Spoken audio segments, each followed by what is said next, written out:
Je m'appelle Éric Maillet, je suis le représentant de la filière aéronautique des Hauts-de-France. Je suis le président de l'UAMM Picardie, mais je représente l'ensemble de la filière, non seulement les industriels, mais tous les acteurs, y compris les acteurs dits périphériques aux métiers principaux de l'aéronautique. Il faut savoir que, et chacun le sait je crois, l'industrie de l'aéronautique est sur une pente ascendante extraordinaire. La filière représente des sociétés de très haute technologie qui tirent, nous en tout cas nous l'espérons, qui vont tirer l'ensemble des industries des Hauts-de-France vers l'excellence. Il faut être au Bourget parce que c'est le Bourget qui est le plus gros salon du monde. Les affaires se font ici et c'est là qu'on se fait connaître. L'accompagnement est un accompagnement qui est concret.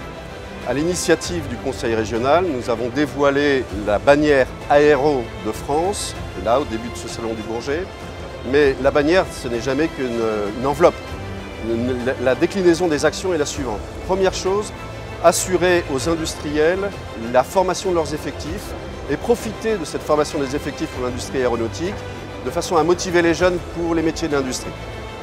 Deuxième action extrêmement importante, les regrouper au travers de collectifs sur les différents salons. C'est d'ailleurs la preuve de ce que nous faisons aujourd'hui au Bourget, puisqu'on a plus de 25 entreprises des Hauts-de-France qui se sont regroupés à l'initiative du Conseil régional sur ce salon, favoriser l'innovation et l'exportation des entreprises et nous faire connaître. Dans le domaine de l'aéronautique et spatiale, en Hauts-de-France, on comptabilise à peu près 8500 personnes qui travaillent directement pour la filière. Les métiers sont extrêmement variés. Il y a les métiers de l'industrie, avec trois grandes familles, on va dire, d'industriels. Les industries de la mécanique, qui sont souvent centrées autour de Méholt, les industries de l'électronique, en particulier sur tout le sud des Hauts-de-France, et les industries de travail des composites. Ça, ce sont les industriels, les trois grandes familles d'industriels. Certaines sociétés ont quasiment 85 à 90% de leur activité exclusivement dans le milieu aéronautique. D'autres ont des activités partielles et qu'elles souhaitent développer. Mais autour de ces grands métiers, il y a tous les métiers qui sont extrêmement innovants et qui sont indispensables.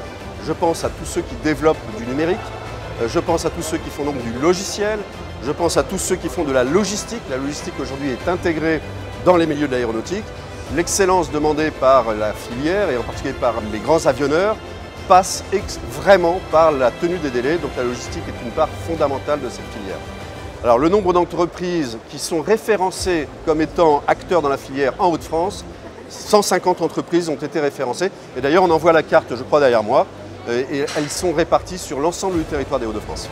L'innovation, c'est, on va dire, le starter de tout grand convoi de locomotives. On a en Hauts-de-France des sociétés qui ont des spécialités extraordinaires. Il y en a une qui est présente sur le salon, qui développe des logiciels pour toute l'information des voyageurs dans les plus grands aéroports du monde. Une société qui ne fait pas parler d'elle, mais qui, par sa présence au plan mondial, assure la représentation des Hauts-de-France et donc d'Aéro de France dans le monde entier. J'espère que l'ensemble de la jeunesse va comprendre qu'il y a des possibilités pour elle de s'exprimer dans un métier passionnant et c'est une filière très ouverte qui recrute et qui forme ses effectifs.